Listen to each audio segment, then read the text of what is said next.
Hey guys, good morning. I hope you guys are doing well and everybody is safe and healthy wherever you're sequestered at. If you still are, I'm not sure when you're seeing this actually. But I really want to get this thing wrapped up today, so I'm not going to waste any time, hopefully. So I've got my profile bit. This is my heavier fat profile bit. I've got it set at about 1/4 of an inch. And I could go in here with my 60 or my 90, but being as this is a heavier cut profile bit, I'm just going to use that to take out this extra meat inside these thin inset letters. So let's stop yapping and get to it. Here we go. Oops. There we go.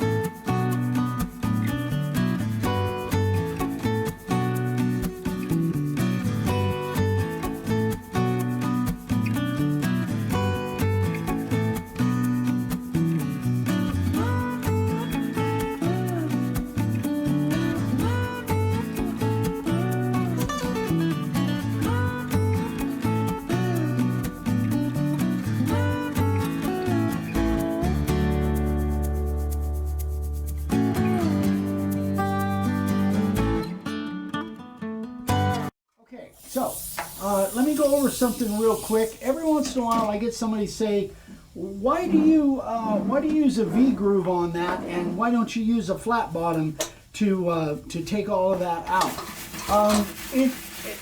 It simply is just a personal preference.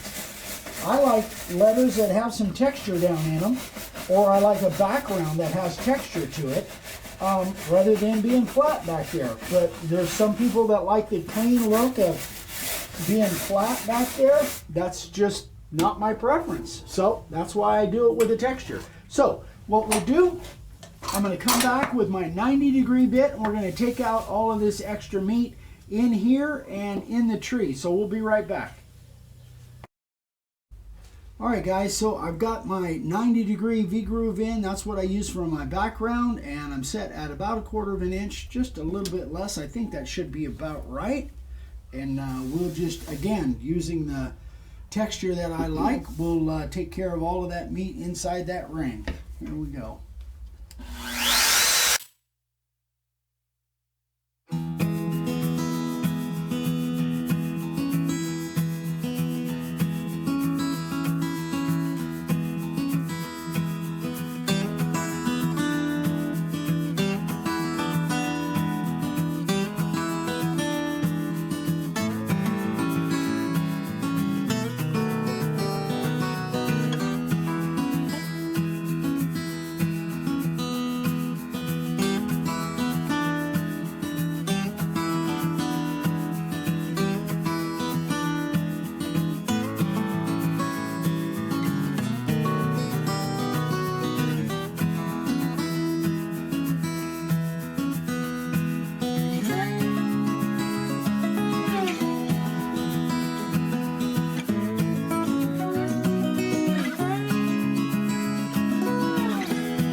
All right, folks, I think you can get an idea of what I'm doing there. So I'm just going to take out the rest of this like I did the ring and the top of the tree here, trying not to take out any of my high spots or my outset pieces there. So I'm going to get that done, and then when we come back, we'll put an edge on this thing. We'll get to spraying it, sanding it off, get a finish on it, and we'll get this thing wrapped up. All right, you guys, we have the carving all done. Now it's time to put an edge on this thing. This is just like most of the big ones that I've done. I'm going to use my 45-degree chamfer bit. This is just I've got it set pretty deep because I want a really nice big frame around this thing. So this is where I think that the little cordless router that I have, I pretty much leave this in here all the time. This is where the cordless router really works out well. And that's what these routers are really made for, is for edging, cabinetry, cutting grooves, short runs of a minute or 2 minutes at a time. That's where these things are really, where they really show up well. That's where they really perform well. Carving signs, when you're carving something half hour long, not necessarily, but this 2 amp hour battery is plenty good enough for this. Anyway, so we, oh, the other thing is that make sure when you do a lot of background and when you're carving that you use that stiff bristle brush and get all of that stuff out of there, because if you don't, then what happens is once you get done and you spray it and sand it off, if some of those little pieces come out, then you end up with white spots. But you guys probably already know that. All right, let's put an edge on this thing. Here we go.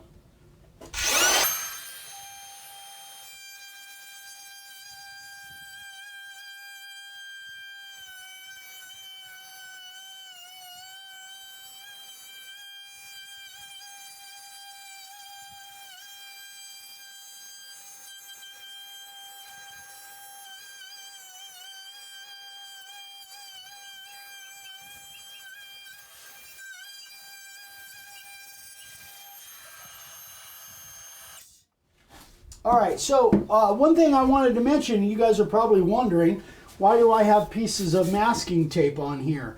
I always look over my board. I know I'm going to be spraying this thing black, and I always look the whole board over to look for any low spots that when I spray the black, that if the black gets down in there, then I can't get down in there and sand it. So that's all it is. There's a couple little knot holes, a couple little low spots that that will look fine once the sign is all done, but I don't want to have to sand any more than normal, so that's the reason I cover them with masking tape, just to make sure no black gets in there. All right, so I'm going to flip this thing over. I'm going to put the same kind of bevel on the back side, but a lot lighter, just probably a little 1/4 inch bevel on the back side. Then we'll come back, we'll spray this thing, get it sanded off, get a finish on it, and we'll be done. All right, folks, so a couple things I want to go over with you. I'm going to spray this thing, and I've done this many times on camera, but I want to kind of go over a couple little things that I do. When I'm spraying the edge of these boards, I want to get down like even with the ground. That way I don't have to turn it over on both sides. And I'm using this just to kind of lessen the black that I get on my surface. Will save me a little bit of sanding. So when I'm spraying these, I go from I'm using my primer, by the way, and I'm going like, I want to make sure and get that bottom chamfer and the top chamfer. So should have sanded this a little bit better. Actually, it's pretty good. But all this board is there to do is just kind of lessen the overspray that gets on the surface. So I'm going to go ahead and do this all the way around, and then we'll come back and we'll start spraying the carving. Okay guys, so I want to show you something that I did. I did this a couple years ago. I've got these cheap little sawhorses. These are just little plastic sawhorses, but they work pretty well for me. But they got these built-in notches, and I find that when I'm spraying stuff like this, I like to have it standing up so I can really kind of get a level look at them. So I just built this thing out of a couple 2x6s, and it allows me, when I'm either spraying my finish or I'm spraying my black, it allows me to get a good level eye at what I'm doing here. One thing that you do have to watch out for, though, is that the wind doesn't blow it down and break your sign in pieces. So I'm always kind of careful not to walk too far away. So you guys know, I just spray, again, using the primer, and I'm just spraying in short spurts. I generally don't have a problem with redwood bleeding on me, but I don't overspray either. And there is no sanding sealer on here. So anyway, I'm going to go ahead and spray from all this direction, then I'm going to let it sit, turn it upside down, spray a little bit from the bottom side, then we're going to come back, we're going to sand this thing off. All right, guys, so we're going to start the sanding process here. I've got the back already done, and you guys know this is my preferred sander these days. But the one thing about this is, especially when I was doing a lot of fill with the Star Bond, the one thing about this is it tends to make the surface kind of wavy. So I'm going to do the first sand with an 80 grit on here. And I'm using the cling spore, and this disc has been on here like for, gosh, I've done all of these signs and a lot more with this one disc. I love the cling spore stuff. Anyway, so I'm going to sand this part of the sign on camera, then I'll do the rest of it off camera. But one thing that I do is I kind of use the one edge, but you've got to keep it moving pretty quick because it'll dig in there pretty easily. So here we go.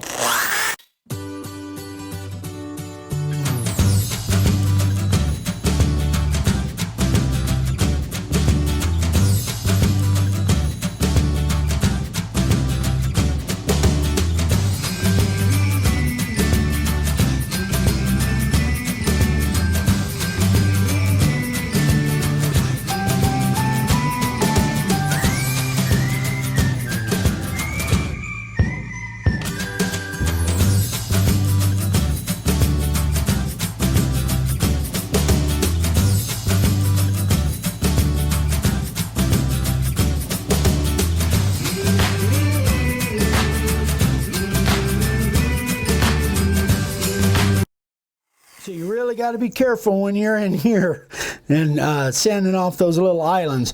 Anyway, guys, I'm going to finish this up with the first sand with this, and then when we come back, we'll do the finished sand, and then we'll do the reveal. All right, folks, so let me explain something real quick.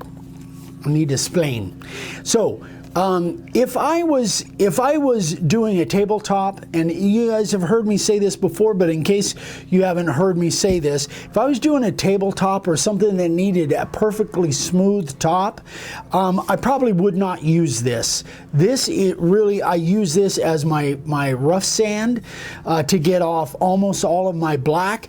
But again, I'm doing a sign, so having a perfectly level, flat surface is not something I really worry about. I don't want big dips in there, but this just helps me get that off. I use this much like I would in the past use my belt sanders and get off most of my black with a rough belt sander. So anyway, this was an 80 grit. I actually about halfway through that cling spore disc finally kind of got loaded up, so I wanted to finish this up, so I put a new disc on there, but this will last me a while. So that is that. Now I'm going to go back and I put a 120 on, and I'm going to go over the rest of this with the 120, take off the few little spots of black, and then smooth this thing out. So here we go.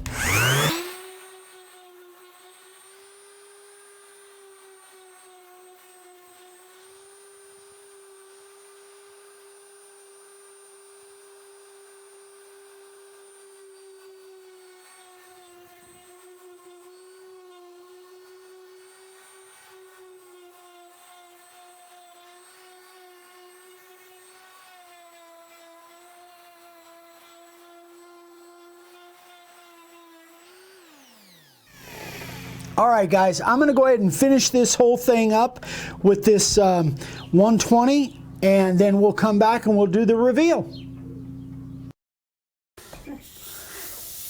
Okay, so let's see what it looks like.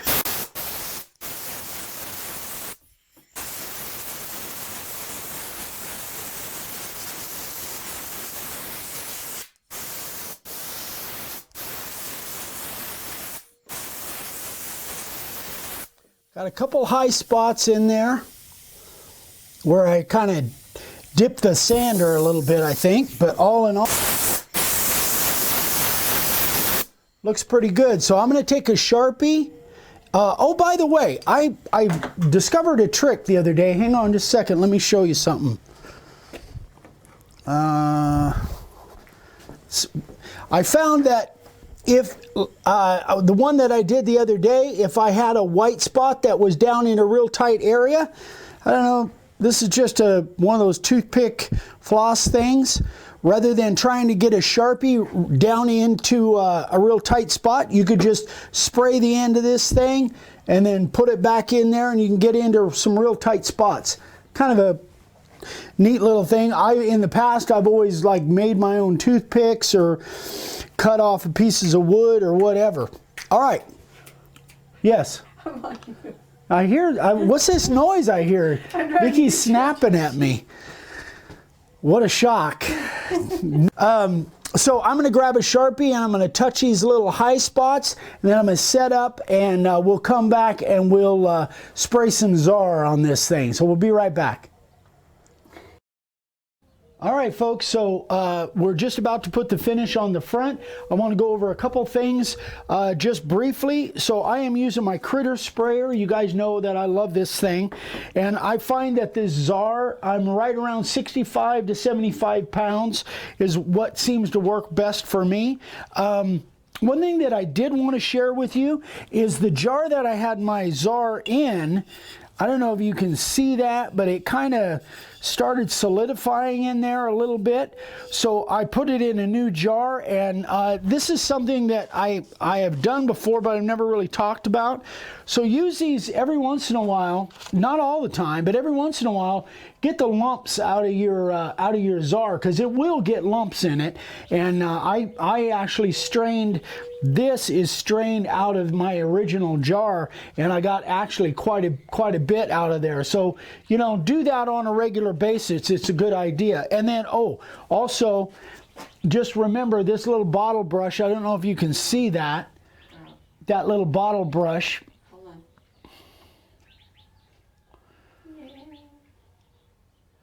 Okay. Yeah. So that little bottle brush works perfect for going in and cleaning out that air nozzle. Just do that on a regular basis as you're getting ready to spray. So you want to clean out this nozzle and then this hole, which is an inlet hole. Uh-oh, what? Well, I was focused on it and you picked it up. So yeah, so clean out that, keep that clean, and then clean out that little inlet hole as well on a regular basis, and you'll get much better results when you're spraying. All right, let's go. I think I'm set. Yep, air is on.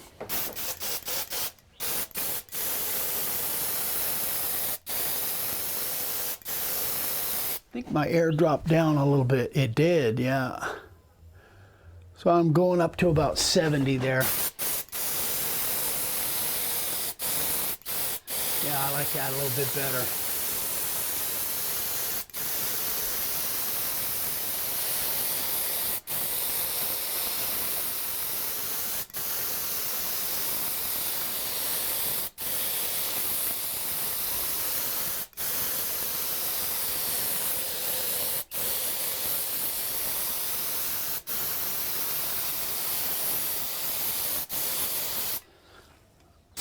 Yeah, still good.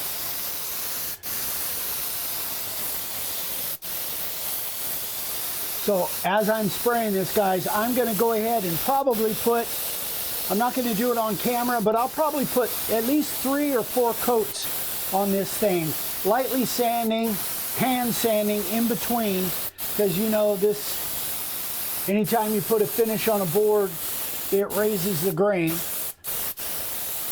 But all in all, I'm really happy with the way this came out. So I'll probably let that set till tomorrow, and then I'll put another, maybe get 2 or 3 coats on tomorrow. While you're there, hang on just a second.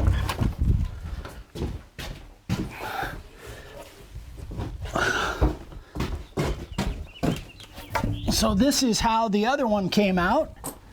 This has just got 1 coat on it too. So that's the twins. Anyway, I'll get that out of the way.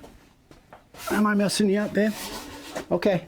So I'm literally looking forward to getting these packed up and shipped out of here. We've got to ship them over to San Diego. Anyway, so I'm sure you guys are going to want to know what I charged for these. I can't remember if I've told you yet. I charged $7.50 a piece, and then a flat $150 to ship them from Arizona to San Diego. And that was just a guess on my part. I'm hoping that that covers my UPS shipping, because I got to crate these things up and then ship them off. And you guys have, in fact, I'll put some across the screen right now. I'll put some videos of packaging when I package big signs like this, so you guys can see how I do that. But so if you figure that out, 2 foot by 4 foot, that's right around $100 a square foot, and it's still too cheap. And so, you know, I think I'm going to raise my prices again. It's still not enough. But the reason I priced it the way I did was because it's mostly inset letters. I spent a lot more time on the layout than I did on the carving, by far, especially with that kerning issue that I had. But anyway, guys, that is it. If you guys have any questions, let me know. Thanks so much for watching. This was a great project. I love doing it, and we got another big project coming up really soon. So probably maybe not the next video that you see, but the one after that, a big project I'm really excited about. Something brand new. Haven't done it before. So thanks so much for watching.